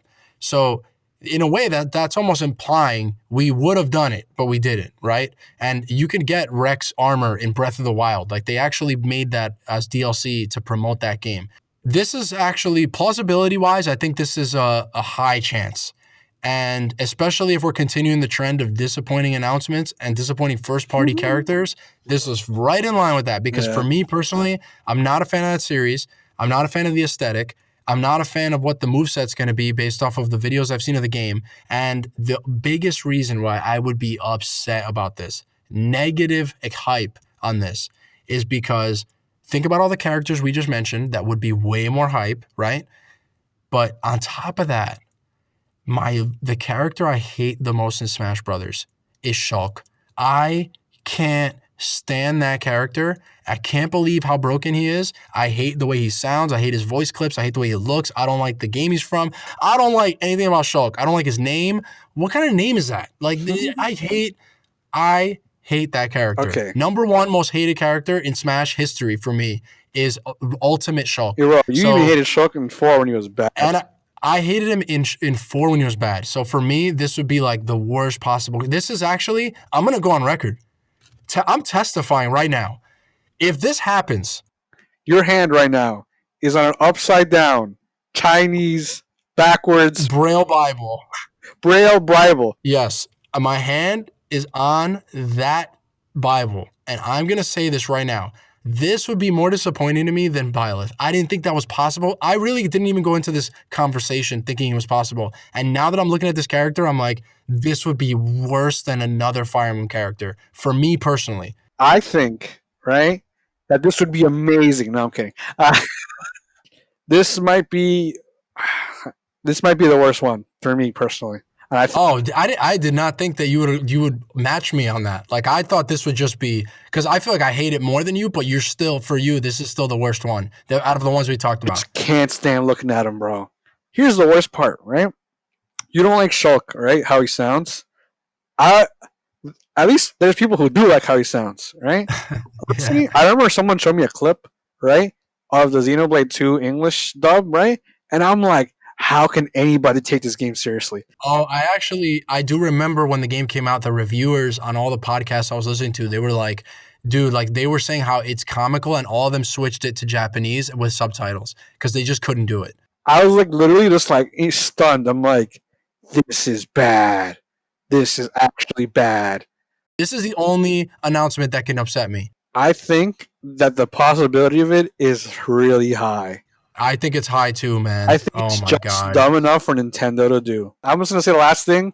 Like, I can imagine that there's a world that maybe I even like Xenoblade Chronicles, the first one, right? So I'm just gonna put that in as like a little supplement. Yeah, we're not trying to hate on anything, guys. Like this is not a fanboy show. I honestly don't like. If you guys disagree, that's fine. Like not everyone has to agree all the time on everything. There are people that I know who hate Zelda games, and it doesn't bother me, not even for a second. I don't understand it, but it doesn't mean that it bothers me. So the next character that I want to talk about is, oh boy. All right, so this one is probably I think in addition to Master Chief, this one is very close to being like plausible and internet breaking character.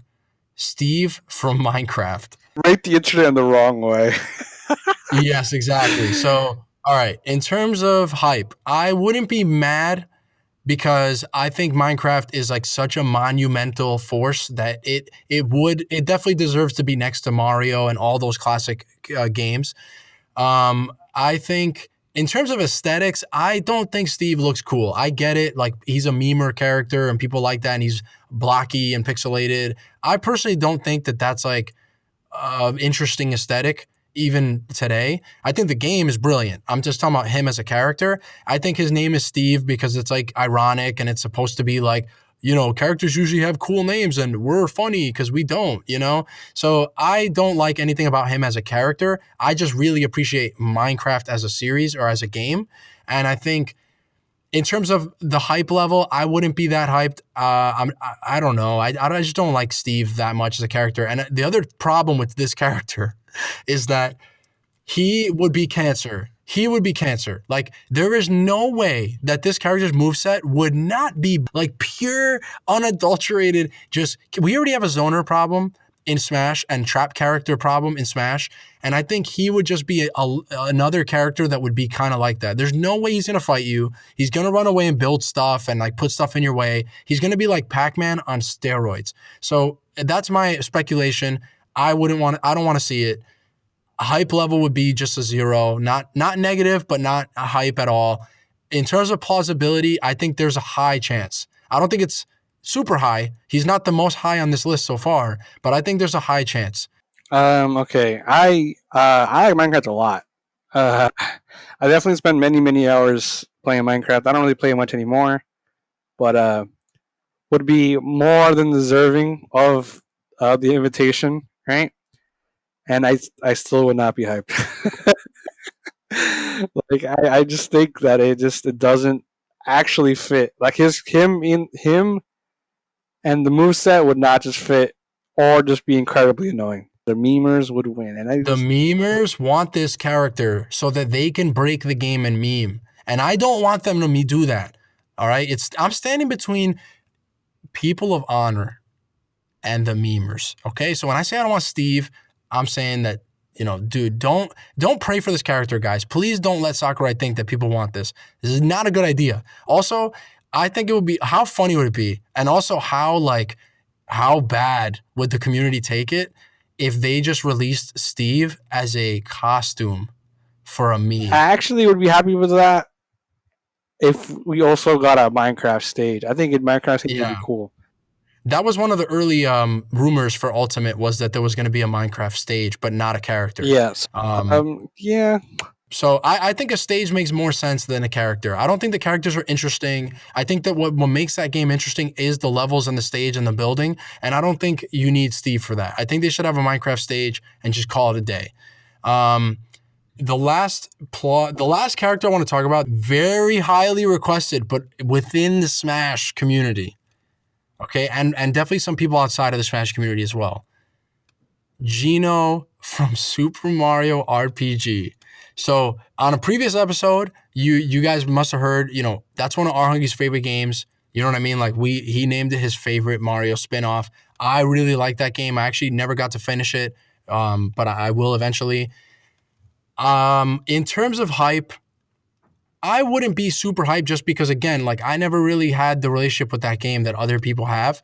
But I would be happy for the people who have been asking for this character literally since, Melee. Like for some reason, this is the only long, requested character that has not made his way into Smash. We've had Ridley and K. Rool and all these other characters eventually happened. Geno's the only one that didn't. In terms of plausibility, I think I feel bad saying this, but legit, I think this is a 0% chance. I actually think that this is impossible, and I will say why. Number one, first of all, he's not even the main character of the game that he's from. So it's kind of like what you said about Waluigi, where it's like, he's not even he's not the protagonist of anything, right? But it's even worse than that because he's only in one game. It's a game from 25 years ago, more than that, actually, maybe. And he's a assistant. He's a partner in that game. He's really cool. His story's cool. I actually think his design is awesome. I love that he looks like a puppet. He has an iconic design. I think that's part of the reason people love him, and he's been requested for this long. But I just think there's going to be too many hoops to jump through, and Sakurai giving you guys a Mii Gunner costume in the last game, I think that was the best you were going to get. Now, the only argument for this possibly happening is that, number one, that Mii costume is one of the few that didn't return. And number two, like I said, every other long-awaited, long-requested character, even the ones that we thought were super impossible, ended up making it into the game eventually. So maybe it's more than 0, but I think this is very, very low. They're not going to make you pay extra for a character that even some hardcore Nintendo guys don't know who it is. You know what I'm saying? So that's kind of my viewpoint on Geno. But I want the fans. Some of the fans are friends of mine. I get it. I want you guys to be happy. I can't believe in it. Okay. I just don't. I'll start my piece on that. Geno, Ben's already said it. I really like that game. I even like it better than Paper Mario, but I think Paper Mario has a better shot and it would be cooler, in my opinion, right? But I do like Geno, but I actually like Mallow more than Geno. So even then, okay. So I'm gonna talk about this a little bit, right? I have my theories on Geno, and not talking about him getting in. I'm talking about theories on why people are requesting him, right? And I think you will agree with me when you hear this. People have wanted Cloud forever, right? And people are like, it's not going to happen. He's not going to be, he's not in any Nintendo games. If we're going to get a Square Enix character, it's going to be somebody else, right? I remember back in the Game Facts, message boards days, people wanted Black Mage because it was part of Final Fantasy and they knew Cloud couldn't be in it, right? Think that this is an extension of that a little bit, at least some people, right? And they like across the years, you've gotten like so used to requesting Gino that now it is just Gino. Oh, wow. I never even put that together. That makes so much We want a sense. Square Enix character, and this is the only one that's Nintendo thing, right? Yes, that makes so much I'm sense. sure there's actually a lot of people who actually do like Gino. One of our friends, not gonna say names, right, is like over the moon about Gino, right? So like, I'm not discrediting you guys, right? I actually think that a lot of people don't actually like Gino that much and just really want Cloud. They wanted, yeah, like it was because again, a lot of those big JRPGs and Square, particularly, that was like Nintendo, NES, and Super NES. Like that was synonymous with Nintendo. And so when it jumped ship to PlayStation, you're right. That whole fan base, when they saw Smash Brothers, who continued to be on Nintendo and was missing out on the RPGs, they were like, oh, well, the only plausible RPG character we can get or hope for is one from the Nintendo Square, game. That makes so much sense. I didn't even think about that. I actually think it's a medium. I'm going with medium because they acknowledge that they didn't realize how popular he was.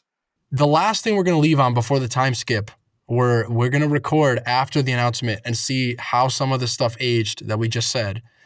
I want you to look at the list and I want you to commit to 2 characters that you think we didn't mention. We went through the likelihood just in general, but we didn't describe or we weren't talking about which ones were going to be in tomorrow's reveal.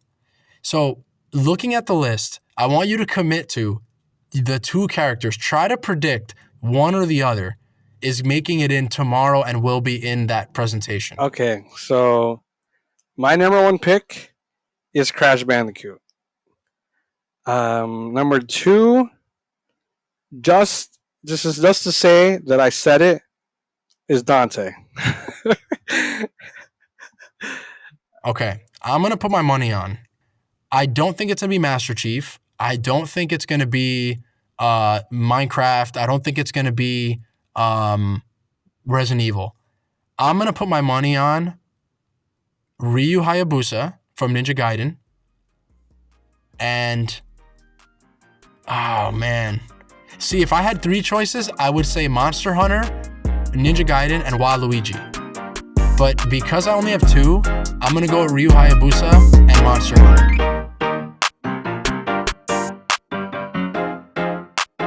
The memers have won, bro.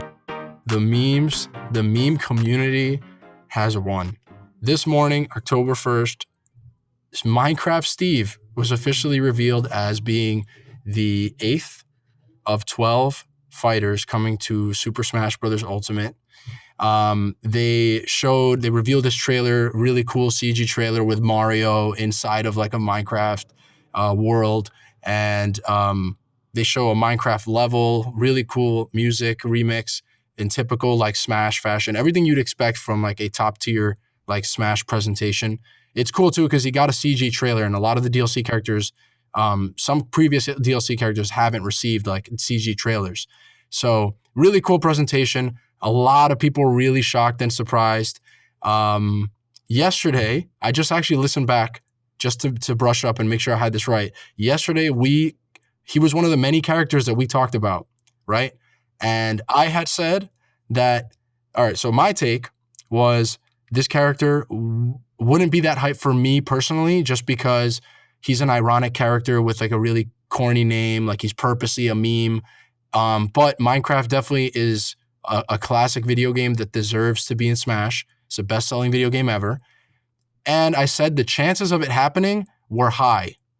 Now, your take on it was pretty similar to mine. You love Minecraft, but you said he doesn't really fit into Smash in terms of aesthetics and like the weird stuff. So now that we've seen it, right, and it looks pretty much how we imagined it, does it seem like it fits to you now that you've seen it? Wow, it looks stupid. Like I had to be like PC about it, but he just looks dumb to me. He looks so dumb, man. Yeah. But isn't that part of the appeal for people? Like, isn't that why some people like it? Because it's so like it's a meme. You know what I mean? Okay, there's a lot of memes in Minecraft in terms of like the community, but the game itself is just it's very consistent in what it does. You know what I mean? Like it's like the survival mode. It's very like you have to survive, and there's like the creatures are like not like grotesque and creepy, right? But they're like they're kind of scary. Like just like the noises they make and stuff. Like it's not like it's like a game like all 24/7, right? Like No, you're right. Yeah.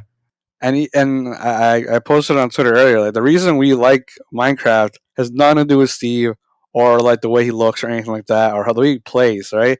You might as well be a floating eyeball with arms on the side, right? Mhm. And the game would play.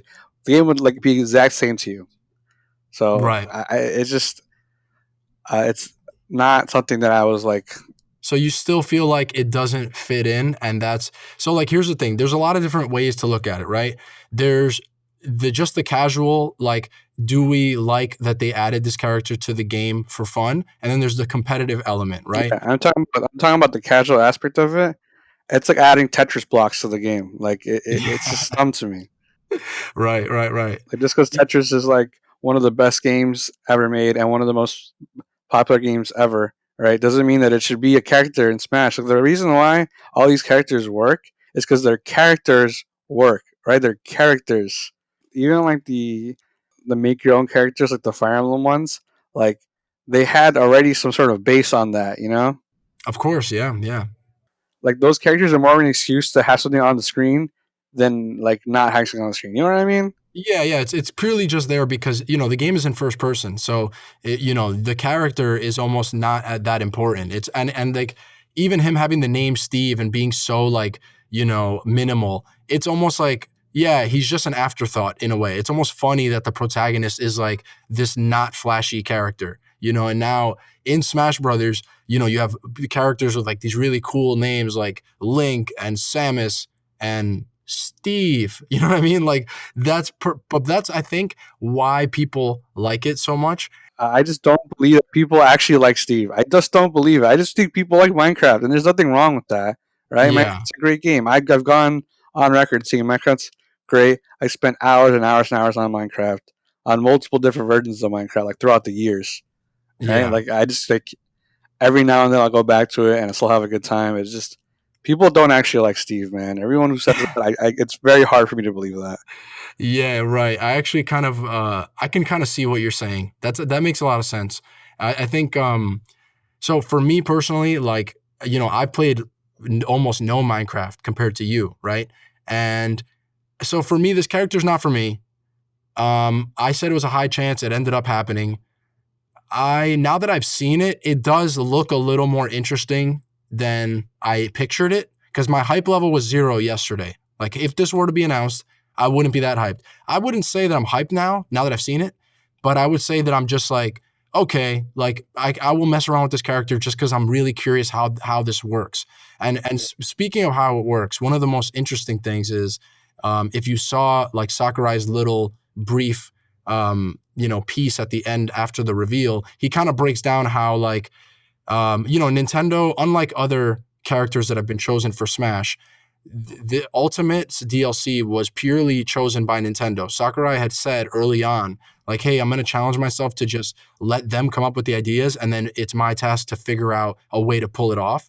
And he said that when someone from Nintendo first approached him with this idea, he kind of was like, this would be very difficult to pull off, right? And he details a little bit about that and how Steve as a character, very low poly, very, simple and purposely very minimalistic. So it has the difficulty didn't come from that. The difficulty came from having to have the blocks work within every stage of the game and all the different interactions and scenarios that the game would put that kind of move set through.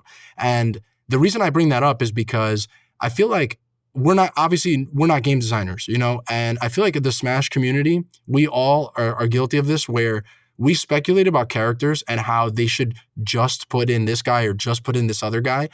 And when he broke that down, I was like, yeah, we don't really consider how difficult some of that stuff that seems simple is to actually pull off. That's always been in the back of my mind.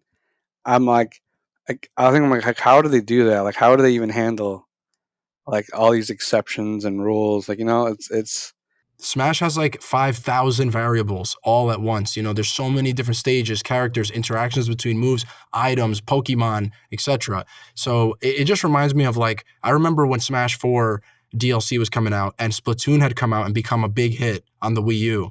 And the Smash 4 DLC wasn't done yet. So people were like, oh, the Inklings are 100% going to be a DLC character, like without question, no doubt in our minds. And then later on, when that didn't happen and Inklings got revealed for Ultimate, Sakurai later explained that the ink mechanic of inking other characters, that alone took so much work that character could not have been done with DLC in the Smash 4 engine. Like they had to, these things that we kind of consider to be like, oh, just add a character. This is stuff that's very, very hard sometimes for these guys to pull off. Especially given limitations of engines they committed to years in advance, right? So I thought that was the most interesting part of the presentation. People seem, I would say, in terms of Twitter and like our group, I would say there's a pretty decent amount of people who are like, oh, they really didn't want Steve, and they just think he's like a meme, and they didn't want that type of character. But on the whole, I think most people are really excited and very happy with this announcement. Minecraft's so big, right, that it's impossible for there not to be an audience that's incredibly happy about this. Exactly, yeah. Yeah. I don't remember what I said yesterday about how excited I would be. You said that we both agreed that like we weren't going to be negative hype on it. It wasn't going to be anger like Byleth or anything like that. But I said I was going to be like zero hype, like pretty neutral about it. Yeah. And you said about the same thing. You were like, he doesn't fit. I think he looks kind of dumb and he's going to be annoying. And I love Minecraft, but you weren't super, super hyped on it. You were just like I'm zero. more negative than I thought I was going to be. I don't know. I just like woke up and I'm like, come on, man. Like, I was just like, come on. So, you know how yesterday part of the context of our conversation was that this announcement was like, if this is following two characters that most people agree are disappointing, starting with Byleth and then going into Min Min from ARMS. I feel like for you, that trajectory is continued now with Steve. Yeah, that might be part of the problem. You know what I mean? Like, because I explained it in the last cast I said on Twitter. It's like I'm just tired of all these like really slow characters. Like every character since Joker had just been like they're slow, but they have a gimmick, and like for me, that's not fun to play as anymore. You know, like it's fun for maybe like a few minutes, and I'm like, all right, I'm tired of being a slug. Yeah. So here's the thing, right? So we were earlier, I feel like our conversation up until now was pretty much like critiquing it from a casual, just like we love Smash and party game, aspect of it. From that element, I am actually very positive on it because I think that level is going to be really cool. And I think it's going to be fun to see that character. And it feels like a DLC character. It feels like this shouldn't be in the game, which fits the DLC feeling of this is like an extra thing, right? Yeah, that's definitely true. Like it definitely it's Minecraft. It's like it deserves to be in the game. Yeah, whatever, right? And it's like it definitely looks like there was a lot of effort and time put into it. Yeah, it's not like they rushed it or anything like that. Yeah, it But looks like something I should have paid for. yeah, exactly. So now that we got that part of it out of the way, I feel like where this conversation is going now is us critiquing it as, hardcore smashers who go to tournaments and compete one-on-one and study the game and frame data and all that stuff. From that element, I'm really not looking forward to this character because number one, the people who are attracted to this character already play the characters that I hate in Smash, like Wii Fit Trainer and Duck Hunt and like Villager and like the memer projectile. Like we don't try to fight, we just run away and like laugh while you do this obstacle course. So like from that perspective, I'm not looking forward to it. And then on top of that, I've already said, and we've had many conversations about how much like I personally hate the obstacle course characters, because they really, for their balance for the party element, they're balanced for the 8-player and 4-player Smash. When it comes to one-on-one, where they have infinite projectiles and there's not a lot of resource management, some characters have almost literally zero resource management in terms of projectiles. So when I see Steve, I'm just thinking, this is going to be one of those characters that he's going to be kind of like Pac-Man or Duck Hunt, where they build the obstacle course, and then you as the opponent have to overcome the obstacle course. You finally hit them, and then you got to do it again, and then you got to do it again until you take their stock, and then you realize, oh, they have 3 stocks, and this is 8 minutes, and this character looks like maybe I'm critiquing it too early, but maybe you'll agree. It looks like he's going to be one of those characters just trying to time you out, not approach you at all. And from a competitive element, those characters are painful to fight. They're excruciating. They're boring. They make the game really annoying. So that's where I'm at with the competitive side of it. Overall, I'm happy for this announcement, but competitively, I'm not looking forward to fighting this character, man. And I'm definitely, like you said, slow with a gimmick. That's like the last type of character that I would want to play in Smash competitively. So I'm not even interested in playing as him competitively, not even a little bit. Yeah, like competitively, I just think that he doesn't look very strong. Like there's the one thing, the few things that are strong is okay. So he has like the TNT, like you can set it up and like set it off from a distance. That'll be good for like ledge trapping. Um, the blocks might take up too much time to set up. He also has to dig for resources. They showed that a little bit, and that might be like a little charge time. And Yeah, we're gonna have to see how that fleshes out because you pointed out that it also just might be RNG. Like we have no clue how they're gonna balance that. yeah, and depend. Let's say like he gets some like it takes him a while to get the stuff he needs to get the certain blocks because we don't know how the blocks even work right now. Yeah, you're gonna have to lab like how all of your moves with your character interact with the block. Like I'm sure some moves are gonna break it and some aren't, and like we're gonna have to. All that is to be determined. Like we're just speculating off of very early impressions. Yeah, I think he has to like build the crafting block too, which is it's part of the game. So it just seems like all this stuff is going to take a long time to do. Like I just don't know where his hydrant is. Yeah, well, yeah. Where is his Pac-Man hydrant equivalent? Because that's every character basically has a hydrant, and that's the stuff that we hate. Like it basically, the joke is that Pac-Man has a pause button because when you're trying to fight him, he just throws the hydrant, and all he wants you to do is try to hit it so that he can finally hit you. And so the strat is sometimes you just have to wait. Sometimes you just have to let it go and wait until it's gone. Then you could fight him for a little bit, and then he does another one, and then you wait again. So hopefully this character doesn't create that kind of stop start kind of gameplay. He literally built walls. So Yeah, right. He's literally building a wall. So yeah, so to sum up, right, we both said it was a high chance. It ended up happening. We both said that we wouldn't be that hyped. I think you're negative on it, like rightfully so. You kind of seen it, and now you're like, I'm even less hyped than I thought I was going to be, and I'm kind of in the middle with that. Like I'm not hyped, and competitively, we're both in full agreement. Like this is for our playstyles and the characters we personally kind of like. This is the last kind of character we wanted in Smash. Um, but overall, I think it's a good move and it's a smart decision. And again, it looks like they put a lot of effort into it. It's definitely like if you bought the fighter pass, this is going to be a character that's going to be fun to mess around with multiple players. And I'm actually looking forward to just doing that. Like 4 players or 8 players, everyone is Steve, and it's just going to be hilarious. And I think that is what I'm looking forward to. But outside of that, I don't really look forward to fighting this character. The last thing about Steve is that they also announced there's going to be a follow-up presentation that goes on air October 3rd at 7:30 a.m. Pacific time, which is 10:30 in Eastern time. The video will be more in line with Sakurai's previous presentations that showcase the character, so you can expect like the release date and all the other finer details in that presentation. Um, it'll probably just be a lot of explanations of the moves. One thing that I'm surprised we didn't see is any of the me costumes. Usually the DLC characters come out with me costumes on the side, so maybe we'll get that too. I don't know. Yeah, right. So the last thing I wanna end on is a little bit of good news, and I haven't seen anyone mention this yet or put this together. So I'm gonna try to brighten up your day because you definitely this is taking a toll on you. I could feel it. All right.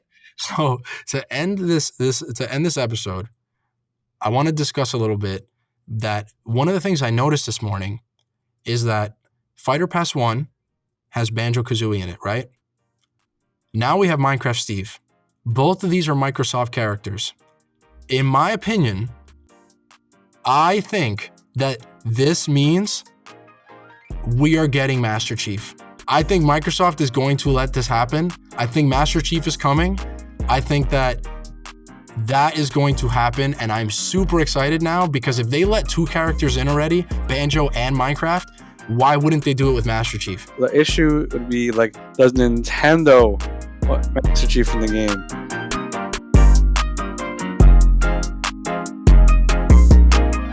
Thank you guys. See you next week. I hope you enjoy the show. You can follow me on Twitter at SuperGlentendo. You can follow Arhungry at MF_Arhungry. And you can find his great work on YouTube at youtube.com/Arhungry. The Glentendo podcast is a weekly Nintendo/Smash community podcast. Our aim is to have galaxy brain conversations on all things Nintendo. If you like the show, please consider becoming a friendo and supporting at patreon.com/Glentendo. Friendos get early access to the show each Friday. The show then becomes available to all for free the following Monday on YouTube, Apple Podcasts, and Spotify. If you're listening on Apple Podcasts and Spotify right now and you like the show, give it a good review. It helps support a lot more than you might think. This show is brought to you by our amazing producers, Naomi, Eduardo, and the legendary Riz.